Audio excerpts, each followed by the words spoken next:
ABP news देख रहे हैं आप। मैं हूं आपके साथ शीरीन। हिंदुओं के सबसे बड़े धर्मगुरु शंकराचार्य स्वरूपानंद सरस्वती का निधन हो गया है। 99 साल की उम्र में उन्होंने मध्य प्रदेश के नरसिंहपुर जिले में अपने आश्रम में अंतिम सांस ली। स्वामी स्वरूपानंद सरस्वती ऐसे धर्मगुरु थे जिन्होंने स्वतंत्रता संग्राम से लेकर आजादी के बाद देश के हालात देखे और उन पर खुलकर अपनी राय व्यक्त की। स्वरूपानंद सरस्वती आजादी के आंदोलन के दौरान जेल भी गए। आइए देखते हैं स्वामी स्वरूपानंद सरस्वती के जीवन से जुड़ी हुई 7 कहानियां। जगत गुरु शंकराचार्य श्री स्वामी स्वरूपानंद सरस्वती जी देश के 2 मठों द्वारका एवं ज्योतिर्मठ के शंकराचार्य रहे। स्वामी स्वरूपानंद सरस्वती का जन्म मध्य प्रदेश राज्य के सिवनी जिले के जबलपुर के पास दिघोरी गांव में ब्राह्मण परिवार में हुआ था। उनके माता पिता ने उनका नाम पोथीराम उपाध्याय रखा था। महज 9 साल की उम्र में उन्होंने घर छोड़कर धर्म यात्रा शुरू कर दी थी। इस दौरान वो उत्तर प्रदेश के काशी भी पहुंचे और यहाँ उन्होंने ब्रह्मलीन श्री स्वामी करपात्री महाराज वेद वेदांग से शास्त्रों की शिक्षा ली।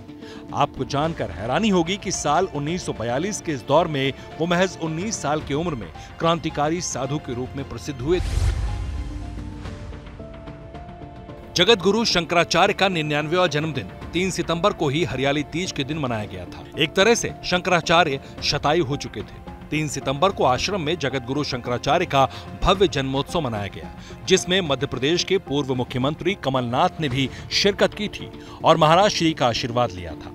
इसके अलावा राज्यसभा में कांग्रेस के सांसद विवेक तनखा और दिग्विजय सिंह ने भी ट्वीट कर शंकराचार्य को जन्मदिन की बधाई दी थी।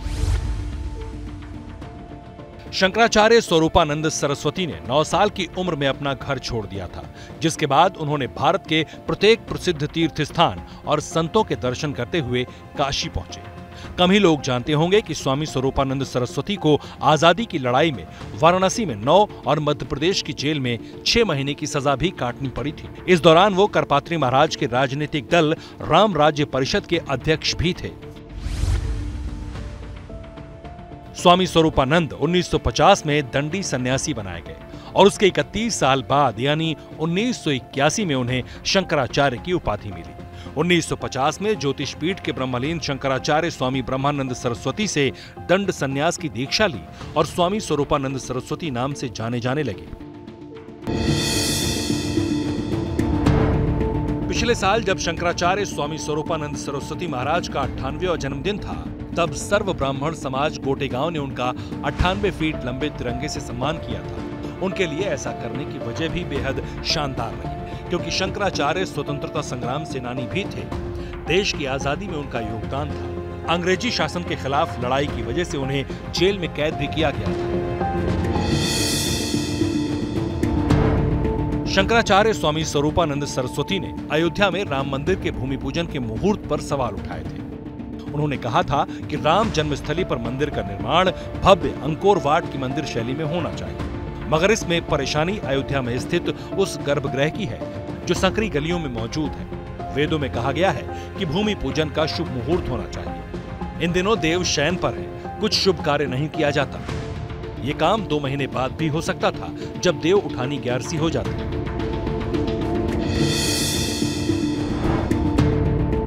99 साल के बुजुर्ग होते हुए भी शंकराचार्य राजनीतिक तौर पर बेहद सजग थे।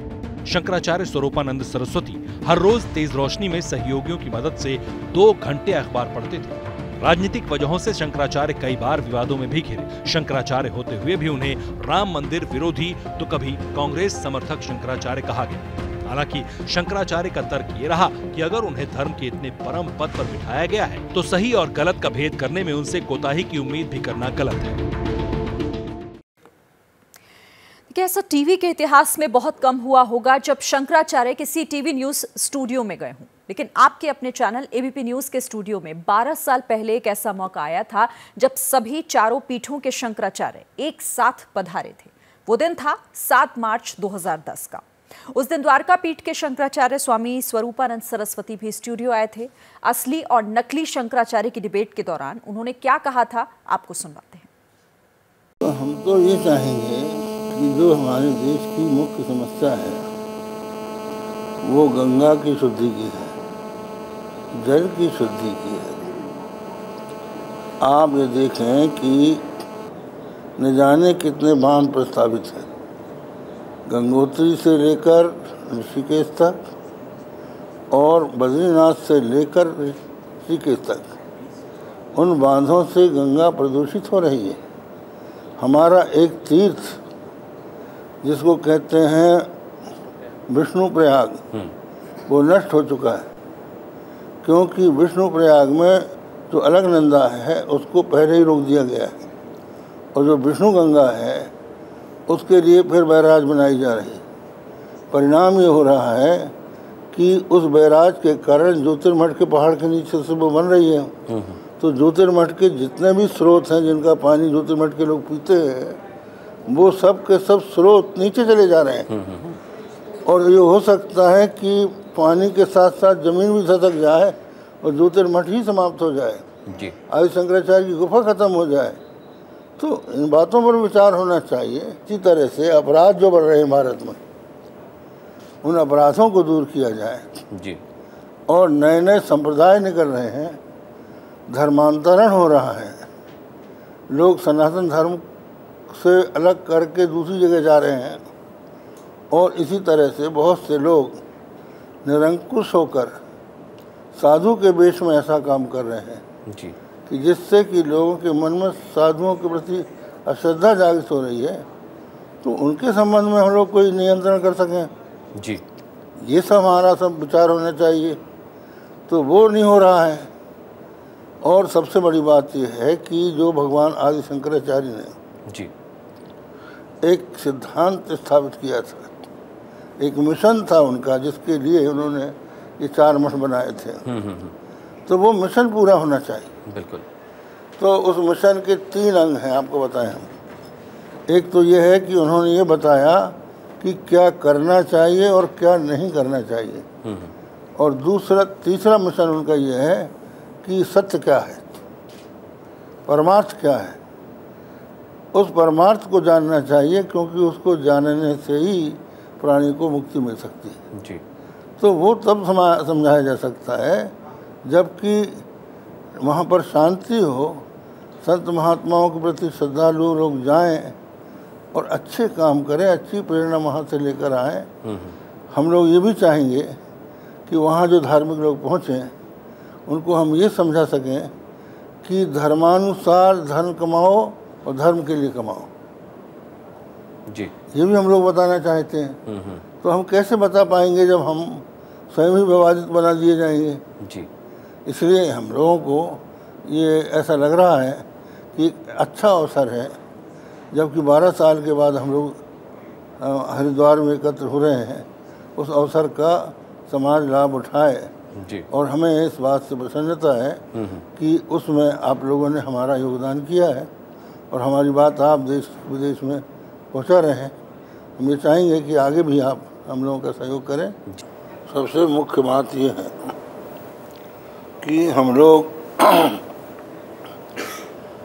भिन्न भिन्न संप्रदायों में विभक्त हैं, तो जो भी व्यक्ति साधु बनता है वो किसी संप्रदाय में दीक्षा लेता है, और उस संप्रदाय के कुछ नियम होते हैं जी।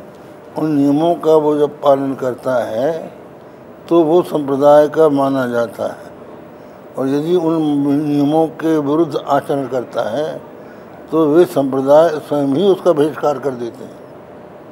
और जहाँ तक जनता का प्रश्न है, जनता वस्तुतः कुछ तो नहीं समझ पा रही है, लेकिन फिर भी बहुत से लोग ऐसे हैं जो कि परंपरा से ये जानते हैं कि साधु कैसे होते हैं।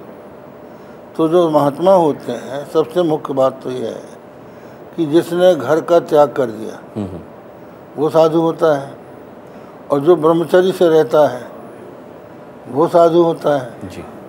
तो इन सब नियमों का यदि कोई पालन नहीं कर रहा है तो स्वाभाविक रूप से लोगों की उनसे अश्रद्धा हो जाती है जी। तो इसमें बहुत बड़ी जटिल बात नहीं है, और हमारे लिए तो नियामक शास्त्र है। शास्त्र उसको कहते हैं जो निवर्तक प्रवर्तक वाक्य हैं, जो हमारे वेदों और स्मृतियों में प्रवर्तक निवर्तक वाक्य हैं, उन्हीं का नाम शास्त्र है। प्रवर्तक वाक्य उसको कहते हैं कि ये करना चाहिए, और निवर्तक वाक्य उसको कहते हैं कि ये नहीं करना चाहिए। तो इसका हम लोग प्रचार करते हैं जी। और केवल 4 शंकराचार्य ही नहीं, जितने भी संप्रदाय हैं वे सब इसका प्रचार करते हैं। केवल अगर हम में कोई भेद है तो इस बात का भेद है कि कुछ विष्णु भगवान को मानते हैं, कुछ शंकर जी को मानते हैं, कुछ कृष्ण को मानते हैं, कुछ देवी को मानते हैं। भिन्न भिन्न उपासनाओं के कारण उनके अलग अलग संप्रदाय बने हुए हैं, लेकिन सबका शास्त्र एक ही है और वो है वेद।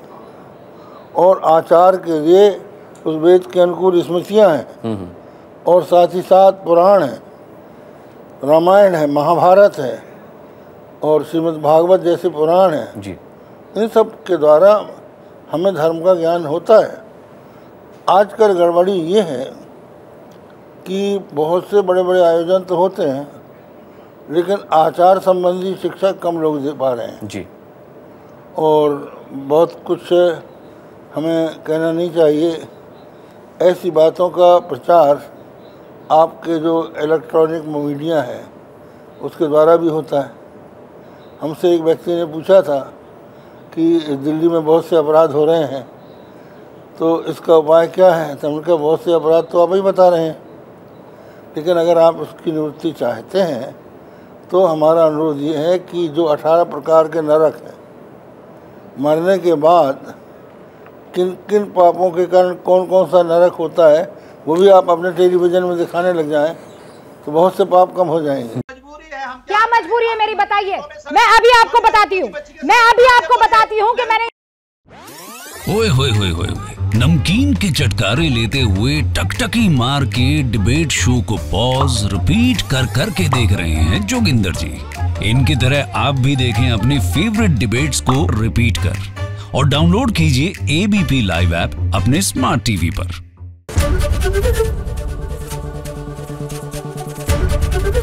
एबीपी न्यूज आपको रखे आगे।